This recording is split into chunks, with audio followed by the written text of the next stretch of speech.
अस्सलाम वालेकुम। मेरा नाम सैयद अली गौहर है और मैं रावलपिंडी से बिलोंग करता हूँ। आज मेरा इनिशियल टेस्ट था आर्मी में, ASRC रावलपिंडी में। अभी मैं टेस्ट दे के बाहर आऊँ तो सबसे पहला काम मैंने कहा सर इमरान को शुक्रिया करने के लिए मैं एक वीडियो बना दूँ, ताकि आप लोग भी जिनका इनिशियल टेस्ट है आर्मी नेवी का या एयरफोर्स का, तो इनके फरवरी में आना है, जो सा भी आपका टेस्ट है, ताकि आप टाइम से तैयारी स्टार्ट कर दें। क्योंकि सर इमरान का मैं डेली यूट्यूब चैनल देखता हूँ।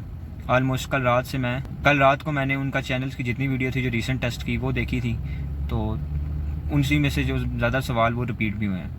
आज मेरा टेस्ट था, मैंने सर इमरान की जो बुक है और जो बुक है स्पेशली उस बुक को पढ़ा है सिर्फ, और मैंने आर्मी का भी टेस्ट पास किया और नेवी का भी इनिशियल टेस्ट पास किया। ये सब वालिदैन की दुआएं और सर इमरान की जो कोशिश है वो हमारे लिए मेहनत करते हैं। मीन्स के वो उनको क्या फ़ायदा यूट्यूब चैनल बना के, इतना उनको फ़ायदा नहीं है, उनके सब्सक्राइबर्स भी कम हैं। लेकिन सर इमरान जो काम कर रहे हैं उनका फल उन्हें अल्लाह देता है, बेशक हमारी सूरत में देता है या किसी भी तरह देता है। अब हम इन केस आगे जाएंगे तो हम पूरी ज़िंदगी सर इमरान के शुक्रगुजार रहेंगे कि उन्हें हमारे साथ ये काइंड डीड की कि हमें पढ़ाया, हमें एक्सप्लेन किया।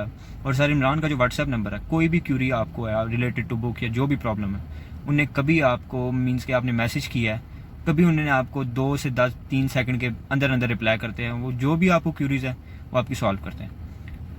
इसलिए मैं आप सबसे कहूँगा सर इमरान के यूट्यूब चैनल को सब्सक्राइब करें, उनकी बुक्स लें, उनसे नोट्स लें, ताकि आप लोग इजीली पास कर सकें अपने test. Thank you sir once again और best of luck to everyone.